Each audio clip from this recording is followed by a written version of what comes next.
Start. सभापति महोदय, सदन में आज शिक्षा जैसे महत्वपूर्ण विषय पर बहस हो रही है। मैं लगभग 25 वर्षों से शिक्षा के क्षेत्र से जुड़ा हुआ हूँ। इस संबंध में मुझे भी आपने अपने विचार प्रकट करने का अवसर प्रदान किया है। इसके लिए मैं आपका हृदय से आभार प्रकट करना चाहता हूँ। मैं शिक्षा मंत्री महोदय द्वारा प्रकट किए गए विचारों से पूर्णतः सहमत नहीं हूँ। विश्वविद्यालय अनुदान आयोग द्वारा पेश की गई रिपोर्ट से संबंधित 3 मुद्दों पर अपने विचार प्रकट करना चाहूँगा। पहला, हमारी शिक्षा प्रणाली में बुनियादी सुधार लाने की आवश्यकता है, जिसका रिपोर्ट में भी जिक्र किया गया है।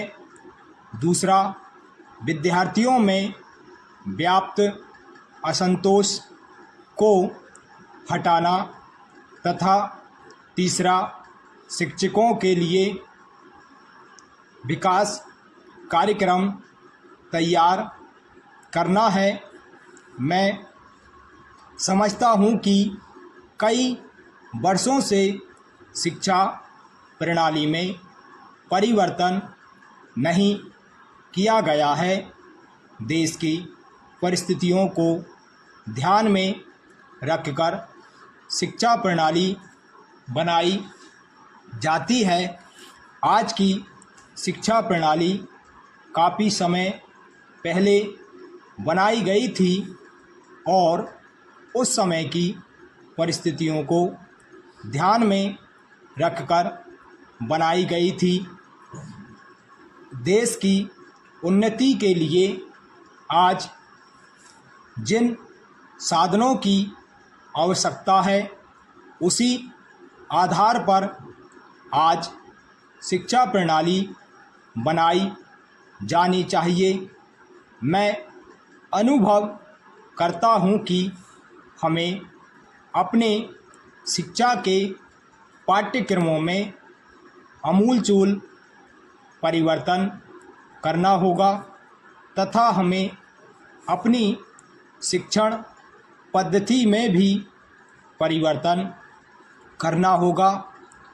पैरा अध्यक्ष महोदय, मैं आपसे निवेदन करना चाहता हूं कि शिक्षा जैसे महत्वपूर्ण विषय पर चर्चा करने के लिए कुछ अधिक समय दें, ताकि सभी सदस्यों को अपने विचार प्रकट करने का अवसर मिल सके और इस संबंध में कोई ऐसी नीति बन सके जिससे देश को लाभ मिल सके।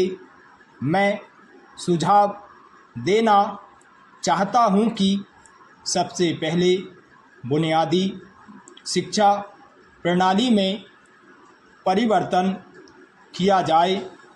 पाठ्यक्रम में परिवर्तन करने के लिए शिक्षा से जुड़े व्यक्तियों को लिया जाए, जिनका इस क्षेत्र में पर्याप्त अनुभव हो।